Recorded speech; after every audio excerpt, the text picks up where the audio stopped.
ನಮಸ್ಕಾರ ಸ್ನೇಹಿತರೆ ಈ ಬಾಂಗ್ಲಾ ಮತ್ತೆ ಪಾಕಿಸ್ತಾನ ಎರಡು ಚಿಂದಿ ಚೋರ ದೇಶಗಳೇ. ಈ ಕಡೆ ನಾವು ಹೊಡಿಯೋಕೆ ಶುರು ಮಾಡಿದ್ರೆ ಆ ಕಡೆ ಅವ್ರನ್ನ ಎತ್ತೋಕೆ ಆಂಬ್ಯುಲೆನ್ಸ್ ಕೂಡ ಸಿಗಲ್ಲ ಕಣ್ರಿ. ಇತಿಹಾಸ ಪುಟ ತೆಗೆದು ನೋಡಿದ್ರೆ ನಮ್ಮ ದೇಶದ ಮೇಲೆ ಕಣ್ಣು ಹಾಕಿದವನು ಯಾವತ್ತೂ ಉದ್ಧಾರ ಆಗಿಲ್ಲ. ನೋಡಿ ಸ್ವಾಮಿ, ಈ ಬಾರಿ ICC T20 ವಿಶ್ವಕಪ್ ಹಬ್ಬ ನಮ್ಮ ಭಾರತದಲ್ಲಿ ಅದ್ಧೂರಿಯಾಗಿ ನಡೀತಿದೆ. ಫೆಬ್ರವರಿ 7ನೇ ತಾರೀಕಿಂದ ಮಾರ್ಚ್ 8ರವರೆಗೆ ಇಡೀ ಜಗತ್ತೇ ನಮ್ಮ ದೇಶದ ಕಡೆ ಕಣ್ಣು ಬಿಟ್ಟು ನೋಡ್ತಾ ಇರುತ್ತೆ. ಭಾರತ ಅಂದರೆ ಸುಮ್ಮನೆನಾ? ಮದುವೆ ಮನೆ ತರಹ ಮೈದಾನಗಳನ್ನೆಲ್ಲ ಸಿದ್ಧ ಮಾಡಿಟ್ಕೊಂಡಿತ್ತು. ಆದರೆ ಊಟಕ್ಕೆ ಮುಂಚೆ ಉಪ್ಪಿನಕಾಯಿ ಎಂದಂಗೆ ಈ ಬಾಂಗ್ಲಾದೇಶದವರು ಮಧ್ಯದಲ್ಲಿ ನುಗ್ಗಿ ಇಲ್ಲದ ಸಲ್ಲದ ರಗಳೆ ಶುರು ಮಾಡಿದ್ರು. ಅವರಿಗೆ ICC ಸರಿಯಾಗಿ ಏಟ್ ಕೊಟ್ಟು ಗೇಟ್ ಪಾಸ್ ಕೊಟ್ಟಿದ್ದೇ ತಡ ಈ ಕಡೆ ಈ ಬಿಕಾರಿ ಪಾಕಿಸ್ತಾನ ಬಾಲ ಬಿಚ್ಚಿದೆ ನೋಡಿ.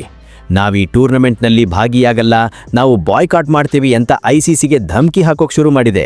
ಈ ಪಾಕಿಸ್ತಾನಕ್ಕೆ ಹೊಟ್ಟೆಗೆ ಹಿಟ್ಟಿಲ್ಲದಿದ್ರೂ ಜುಟ್ಟಿಗೆ ಮಲ್ಲಿಗೆ ಹೂ ಬೇಕಾ? ಇದರ ಅಸಲಿ ಕಥೆ ಏನು ಅಂತ ಇವತ್ತು ಬಿಡಿಸಿ ಹೇಳ್ತೀನಿ ಕೇಳಿ. ಅದಕ್ಕೂ ಮುಂಚೆ ನೀವೇನಾದರೂ ನಮ್ಮ ಜಿಯೋಸ್ಕೋಪ್ ಕನ್ನಡ ಚಾನಲ್ಗೆ ಸಬ್ಸ್ಕ್ರೈಬ್ ಆಗಿಲ್ಲ ಅಂದರೆ ಈ ಕೂಡಲೇ ಆ ಕೆಂಪು ಬಟನ್ ಒತ್ತಿಬಿಡಿ. ಯಾಕಂದರೆ ಇವತ್ತು ಪಾಕಿಸ್ತಾನದ ಬಾಲಕ್ಕೆ ICC ಹೇಗೆ ಬೆಂಕಿ ಇಟ್ಟಿದೆ ಅನ್ನೋ ಮ್ಯಾಟ್ರ್ ಹೇಳ್ತೀನಿ ಕೇಳಿ. ಬಾಸ್, ಇದು ಭಾರತಕ್ಕೆ ಬಯಸದೇ ಬಂದ ಭಾಗ್ಯ ಅಂದಂಗಾಗಿದೆ. ಲಾಡು ಬಂದು ಬಾಯಿಗೆ ಬಿದ್ದ ಹಾಗೆ ಅಂದರೆ ತಪ್ಪಿಲ್ಲ. ಯಾಕೆ ಅಂದರೆ ಇವತ್ತು ICC ಚೇರ್ಮನ್ ಕುರ್ಚಿಯಲ್ಲಿ ಹಾಯಾಗಿ ಕೂತಿರೋದು ಯಾರು? ಅಪ್ಪಟ ದೇಸಿ ಹುಲಿ ನಮ್ಮ ಜೈಶಾ ಅವರು ಪಾಕಿಸ್ತಾನದವರ ನಾಡಿ ಮಿಡಿತ ಸರಿಯಾಗಿ ಹಿಡಿದಿದ್ದಾರೆ. ಪಾಕಿಸ್ತಾನ ಏನಾದರೂ ಬಾಯ್ಕಾಟ್ ಅಂತ ಕೂಗಿದ್ರೆ ಅವರ ಮೇಲೆ plan A, plan B, plan C ಅಂತ ಯಾವ ರೀತಿ ಡಿಜಿಟಲ್ ಸರ್ಜಿಕಲ್ ಸ್ಟ್ರೈಕ್ ಮಾಡಬೇಕು ಅಂತ ಪ್ಲಾನ್ ರೆಡಿ ಮಾಡಿಟ್ಕೊಂಡಿದ್ದಾರೆ. ಪಾಕಿಸ್ತಾನದವರೀಗ ಅಡಕತ್ತರೆಯಲ್ಲಿ ಸಿಕ್ಕಿಕೊಂಡಿರೋ ಅಡಕೆ ತರಹ ಆಗಿಬಿಟ್ಟಿದ್ದಾರೆ. ಒಂದು ಕಡೆ ಮರ್ಯಾದೆ ಪ್ರಶ್ನೆ, ಇನ್ನೊಂದು ಕಡೆ ಆಡದೆ ಹೋದರೆ ಅಸ್ತಿತ್ವಕ್ಕೆ ಕುತ್ತು. ತಾನು ಆಡಿದ ಮಾತಿಗೆ ಬೆಲೆ ಕೊಡಕ್ಕೆ ಹೋಗಿ ಈಗ ತಾವೇ ತೋಡ್ಕೊಂಡಿರೋ ಹಳ್ಳಕ್ಕೆ ಬಿದ್ದಿದ್ದಾರೆ. ಅಸಲಿಗೆ ಈ ಬೆಂಕಿ ಹತ್ತಿದ್ದು ಎಲ್ಲಿ ಗೊತ್ತಾ? ಅದೆಲ್ಲೋ ಇರೋ ಬಾಂಗ್ಲಾದೇಶಕ್ಕೆ ನಮ್ಮ ಮೇಲೆ ಯಾಕೆ ಉರಿ ಅಂದರೆ ಅದಕ್ಕೆ ಕಾರಣ IPL ಮತ್ತು KKR ಟೀಮ್. ಈ ಬಾರಿ IPLನಲ್ಲಿ KKRನವರು ಬಾಂಗ್ಲಾದ ಸ್ಪೀಡ್ ಬೌಲರ್ ಮುಸ್ತಫಿಜುರ್ ರೆಹಮಾನ್ರನ್ನ ಭಾರಿ ಕೋಟಿ ಹಣ ಕೊಟ್ಟು ಖರೀದಿ ಮಾಡಿದರು. ಬಾಂಗ್ಲಾದವರು ಆಗಲೇ ಸಂಭ್ರಮ ಆಚರಿಸಿ ಸೋಷಿಯಲ್ ಮೀಡಿಯಾದಲ್ಲಿ ಉದ್ದುದ್ದ ಸಾಲು ಬರೆದು ಸಂಭ್ರಮ ಪಟ್ಟಿದ್ರು. ಆದರೆ ಕಥೆ ಅಲ್ಲಿಗೆ ನಿಲ್ಲಲಿಲ್ಲ. ಬಾಂಗ್ಲಾದೇಶದಲ್ಲಿ ನಮ್ಮ ಹಿಂದೂಗಳ ಮೇಲೆ ಹತ್ಯೆ, ದೌರ್ಜನ್ಯ, ಅತ್ಯಾಚಾರ ಅಂತ ಹತ್ಯಾಕಾಂಡ ಶುರುವಾದಾಗ ಭಾರತದ ಜನ ಸುಮ್ಮನೆ ಇರ್ತಾರಾ? ಸೋಷಿಯಲ್ ಮೀಡಿಯಾದಲ್ಲಿ ದೊಡ್ಡ ಕಿಚ್ಚು ಹತ್ತಿತು. ನಮ್ಮವರನ್ನ ಸಾಯಿಸೋ ದೇಶದ ಪ್ಲೇಯರ್ಗೆ ನಮ್ಮ ದುಡ್ಡು ಯಾಕೆ ಕೊಡಬೇಕು ಅಂತ ಜನ ಆಕ್ರೋಶ ಹೊರಹಾಕಿದ್ರು. KKR ಟೀಮ್ ಮ್ಯಾನೇಜ್ಮೆಂಟ್ ಕೂಡ ಜನರ ಭಾವನೆಗೆ ಗೌರವ ಕೊಟ್ಟು ಮುಸ್ತಫಿಜುರ್ನ ಟೀಮ್ನಿಂದ ಕಿತ್ತಾಕ್ತು. ಇದು ಬಾಂಗ್ಲಾದೇಶಿಗರಿಗೆ ಈಗೋ ಹರ್ಟ್ ಮಾಡಿಬಿಡ್ತು. ಇದನ್ನೇ ನೆಪ ಇಟ್ಕೊಂಡು ಬಾಂಗ್ಲಾದ ಮೊಹಮ್ಮದ್ ಯೂನಿಸ್ ಸರ್ಕಾರ ICCಗೆ ಒಂದು ಪತ್ರ ಬರೀತು. ನಮಗೆ ಇಂಡಿಯಾದಲ್ಲಿ ಸೆಕ್ಯೂರಿಟಿ ಇಶ್ಯೂ ಇದೆ, ನಮ್ಮ ಪ್ಲೇಯರ್ಸ್ಗೆ, ಪತ್ರಕರ್ತರಿಗೆ ಭಯ ಆಗ್ತಿದೆ, ಅದಕ್ಕೆ ನಮ್ಮ ಮ್ಯಾಚ್ಗಳನ್ನು ಭಾರತದಿಂದ ಬೇರೆ ಕಡೆಗೆ ಶಿಫ್ಟ್ ಮಾಡಿ ಅಂತ ಹುಚ್ಚು ಹಠ ಹಿಡಿದ್ರು. ಪಾಕಿಸ್ತಾನದ ಮ್ಯಾಚ್ಗಳನ್ನು ಹೇಗೆ ಲಂಕಾಗೆ ಶಿಫ್ಟ್ ಮಾಡಿದ್ದೀರೋ ಹಾಗೆಯೇ ನಮಗೂ ಮಾಡಿ ಅಂತ ಡಿಮ್ಯಾಂಡ್ ಇಟ್ರು. ICC ಕೂಡ ಸುಮ್ಮನೆ ಇರದೆ ಕೆನಡಾದ ಒಂದು ಏಜೆನ್ಸಿ ಕಡೆಯಿಂದ ತನಿಖೆ ಮಾಡಿಸಿ ಇಂಡಿಯಾದಲ್ಲಿ ಹೂವಿನಷ್ಟೇ ಸೇಫ್ ಆಗಿರ್ತಾರೆ, ಇಲ್ಲಿ ಯಾವುದೇ ಥ್ರೆಟ್ ಇಲ್ಲ ಅಂತ ರಿಪೋರ್ಟ್ ಕೊಡ್ತು. BCCI ಕೂಡ ದೊಡ್ಡ ಮನಸ್ಸು ಮಾಡಿ ನಿಮಗೆ ಬೇಕಾದರೆ ಡಬಲ್ ಸೆಕ್ಯೂರಿಟಿ ಕೊಡ್ತೀವಿ ಅಂತ ಬಾಯ್ಬಿಟ್ಟು ಹೇಳಿದರು. ಆದರೆ ಈ ಬಾಂಗ್ಲಾದೇಶದವರು ಉಗ್ರಲ್ಲಿ ಹೋಗೋದನ್ನು ಕೊಡಲಲ್ಲಿ ತಗೊಳ್ತೀವಿ ಅನ್ನೋ ಹಠಕ್ಕೆ ಬಿದ್ದಾಗ ICC ರೊಚ್ಚಿಗೆದ್ದು ಬಾಂಗ್ಲಾನ ಹೊರಹಾಕಿ ಆ ಜಾಗಕ್ಕೆ ಸ್ಕಾಟ್ಲ್ಯಾಂಡ್ ಟೀಮ್ನ ತಗೊಂಡ್ಬಿಡ್ತು. ಲಾಭ ಆಗಿದ್ದು ಸ್ಕಾಟ್ಲ್ಯಾಂಡ್ಗೆ, ನಷ್ಟ ಆಗಿದ್ದು ಬಾಂಗ್ಲಾದೇಶಕ್ಕೆ. ಇಲ್ಲಿ ಅಸಲಿ ಗುಮ್ಮ ಅಂದರೆ ಪಾಕಿಸ್ತಾನ. ಬಾಂಗ್ಲಾದೇಶವನ್ನು ಎತ್ತಿ ಕಟ್ಟಿದ್ದೇ ಇವರು. ಈಗ ಬಾಂಗ್ಲಾ ಗತಿ ನೋಡಿ ಇವರಿಗೆ ದಿಗಲು ಶುರುವಾಗಿದೆ. ಪಾಕಿಸ್ತಾನದ ಅಧ್ಯಕ್ಷ ಮೊಹಸಿನ್ ನಖ್ವಿ ಈಗ ಹೊಸ ನಾಟಕ ಶುರು ಮಾಡಿದ್ದಾನೆ.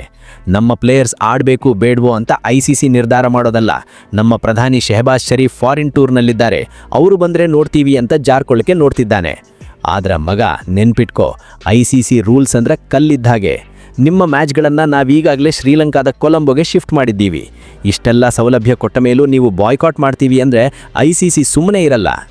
ಇನ್ನು ಈ ನಖ್ವಿ ಬಗ್ಗೆ ಹೇಳೋದಾದರೆ, ನೋಡಿ ಸ್ವಾಮಿ, ಲೋಕದಲ್ಲಿ ಒಂದು ಮಾತಿದೆ, ಬೇಲಿಯೇ ಎದ್ದು ಹೊಲ ಮೇದ್ರೆ ನ್ಯಾಯ ಕೇಳೋರು ಯಾರು ಅಂತ. ಈ ಮೊಹಸಿನ್ ನಖ್ವಿ ಮಾಡಿರೋ ಕೆಲಸ ನೋಡಿದರೆ ಇದೇ ಮಾತು ನೆನಪಾಗುತ್ತೆ. ಕ್ರಿಕೆಟ್ ಅನ್ನೋದು ಕೋಟ್ಯಾಂತರ ಜನರ ಭಾವನೆ, ಆದರೆ ಇವನು ಮಾಡಿದ್ದು ಮಾತ್ರ ಉಂಡ ಮನೆಗೆ ಎರಡು ಬಗೆಯೋ ಕೆಲಸ. ತೆರೆಮರನಲ್ಲಿ ಸ್ಕೆಚ್ ಹಾಕಿ ನಿಯಮಗಳನ್ನೆಲ್ಲ ಗಾಳಿಗೆ ತೂರಿ ತನಗೆ ಬೇಕಾದ ಹಾಗೆ ಮಡಚಿ ಭಾರತಕ್ಕೆ ಸೇರಬೇಕಿದ್ದ ಏಷ್ಯಾ ಕಪ್ ಕದ್ದುಕೊಂಡು ಹೋಗಿ ಮನೆಯಲ್ಲಿಟ್ಕೊಂಡಿದ್ದ. ಆದರೆ ನೆನಪಿರ್ಲಿ, ಅನ್ಯಾಯವಾಗಿ ಗಳಿಸಿದ್ದು ಅಟ್ಟಕ್ಕೇರಲ್ಲ. ಇವನಿಗೆ ಆಟದ ಮೇಲೆ ಪ್ರೀತಿ ಇಲ್ಲ, ಬರೀ ಆ ಅಧಿಕಾರದ ಕುರ್ಚಿ ಮೇಲೆ ವ್ಯಾಮೋಹ. ಕುರಿ ಕಾಯೋಕೆ ತೋಳನ ಬಿಟ್ಟ ಹಾಗೆ ಇವನ ಕೈಗೆ ಅಧಿಕಾರ ಕೊಟ್ಟಿದ್ದೇ ತಪ್ಪಾಯಿತು. ನ್ಯಾಯವಾಗಿ ಆಡೋಕೆ ಧೈರ್ಯ ಇಲ್ಲದೆ ಹಿಂಬಾಗಿಲಲ್ಲಿಂದ ಬಂದು ಆಟ ಆಡಿದ್ದಾನೆ. ಆದರೆ ಒಂದು ಮಾತು ಸತ್ಯ, ಮಾಡಿದ್ದುನ್ನೋ ಮಹಾರಾಯ ಅನ್ನೋದು ಕಾಲದ ನಿಯಮ. ಇವನ ಈ ಸುಳ್ಳಿನ ಕೋಟೆ ಬಹಳ ದಿನ ಉಳಿಯಲ್ಲ. ಭಾರತವನ್ನು ಅಡ್ಡಗಟ್ಟೋಕೆ ಹೋಗಿ ಇವತ್ತು ಇಡೀ ಕ್ರೀಡೆಯ ನೈತಿಕತೆಯನ್ನೇ ಗಾಳಿಗೆ ತೂರಿದ್ದಾನೆ. ಕೊನೆಯದಾಗಿ ಇವನಿಗೆ ಹೇಳೋದಿಷ್ಟೇ, ಗರ್ವಪಟ್ಟವನಿಗೆ ಸರ್ವನಾಶ ಅನ್ನೋದು ಕಾಲದ ನಿಯಮ. ಇವನ ಈ ಸುಳ್ಳಿನ ಕೋಟೆ ಬಹಳ ದಿನ ಉಳಿಯಲ್ಲ. ಒಂದು ವೇಳೆ ಪಾಕಿಸ್ತಾನ ಏನಾದರೂ ಬಾಯ್ಕಾಟ್ ಮಾಡಿದರೆ ICC ಯಾವ ರೀತಿ ಸ್ಯಾಂಕ್ಷನ್ ಹಾಕುತ್ತೆ ಗಟ್ಟಾ? ಮೊದಲನೇದಾಗಿ ನಿಮ್ಮ PSL ಲೀಗಿಗೆ ಯಾವ ಅಂತಾರಾಷ್ಟ್ರೀಯ ಆಟಗಾರನೂ ಬರದಂತೆ ಬ್ಯಾನ್ ಮಾಡ್ತಾರೆ. ಆಗ ನಿಮ್ಮ PSL ಗೆಲ್ಲೋರು ಯಾರು?